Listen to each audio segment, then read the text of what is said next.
Okay, welcome to the class. I'm doing a lecture over Unit 2 for Business Communications, working out of Communication Skills for the Processing of Words, book, 5th edition, ISBN number 0538 4395556.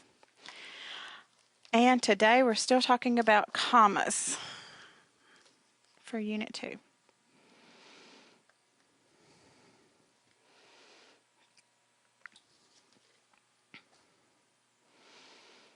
My computer's going to act up on me. Okay. We're going to talk about items of a series, introductory phrases and clauses, and everyone's favorite conjunctions.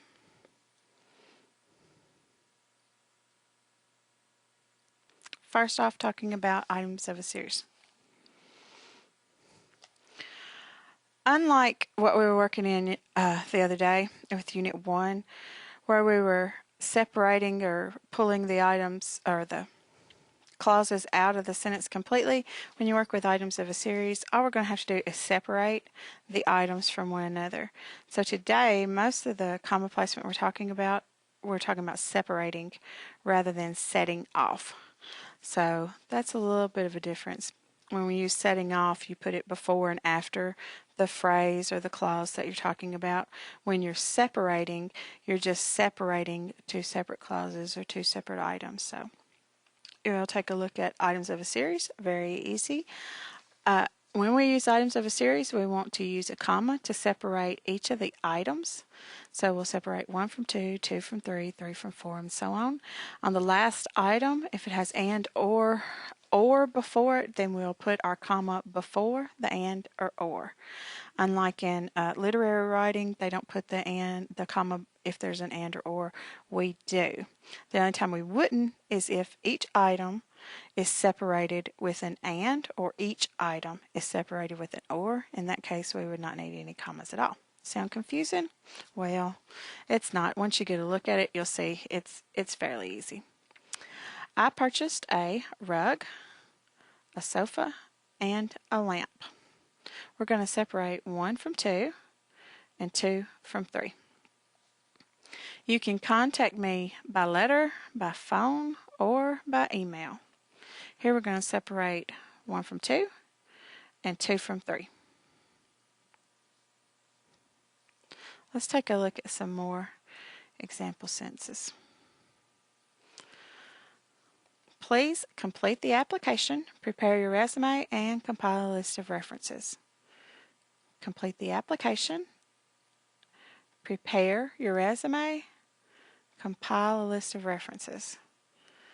We're going to separate 1 from 2 and 2 from 3.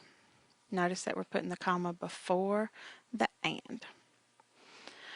My new parrot is a young, vibrantly colored, and is young, vibrantly colored, and very vocal. We'll separate 1 from 2 and 2 from 3. The shop's newest ice cream flavors are green tea, lychee mango, and jasmine.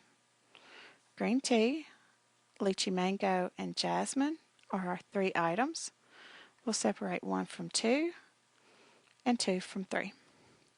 Darnell's latest additions to his curio cabinet are an antique teapot, a crystal decanter, and a porcelain vase. Here we'll separate 1 from 2, 2 from 3, and that's all. Every Saturday, a local farmer's market sells vegetables, fruits and pastries. I was jumping ahead.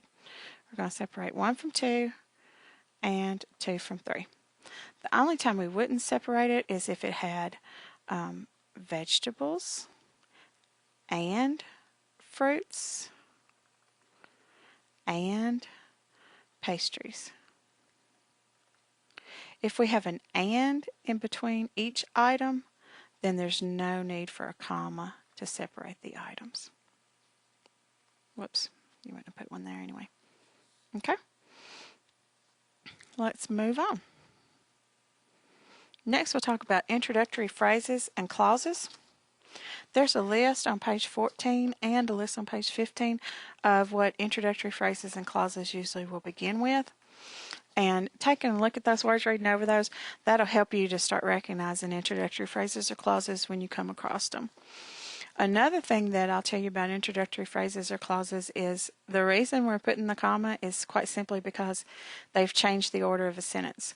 In most sentences, you'll have your subject first, and then your verb, and then the rest of your sentence. Whenever you're using an introductory phrase or clause, you're putting something before your subject and your verb, and that's changing the order or the ordinary order of the sentence. When you do something like that, you need a comma for clarification. So one of the ways, because that is the case, one of the ways to make sure that we get an introductory when we think we see one is to grab the introductory, throw it at the end of the sentence, and see if it makes sense, still means the same thing, and if it does, then we found an introductory, we'll put a comma. Let's take a look at that. Until notified to the contrary, we will cancel your services. Our true sentence is, we will cancel your services until notified to the contrary. That's how it would be in order if we put it in the proper order with subject and verb going first. Because we changed the order of the sentence and moved until notified to the contrary to the first, we have to put a comma for clarification. So, let's take a look at the next one. As the ship left the harbor, the passengers waved from the deck. Our subject, the passengers, waved, is our verb. There's something before our subject and our verb, so we take a look at what that is.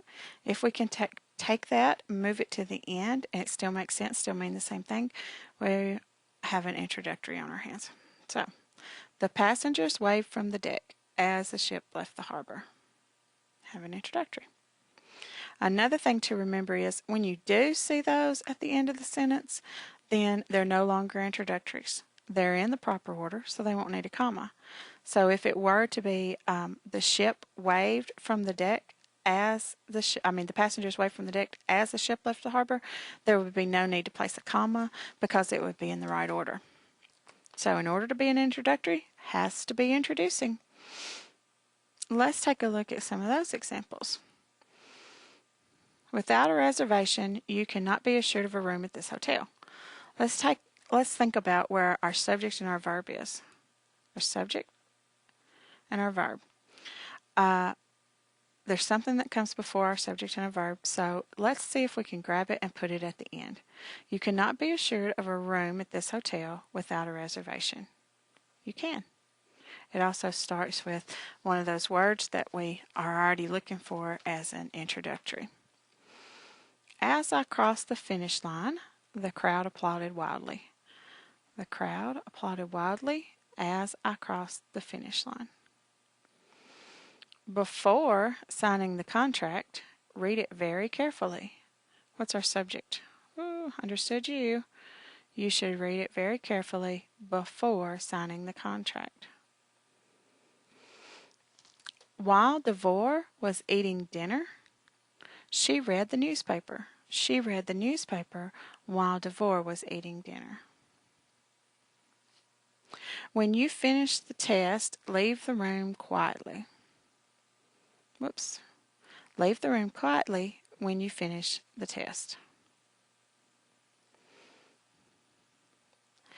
Also, another thing that you could do to sort of help you start recognizing introductories is take a look at those introductory phrases and clauses, go over them, and try to come up with an introductory phrase or a clause with a sentence that you make up on your own.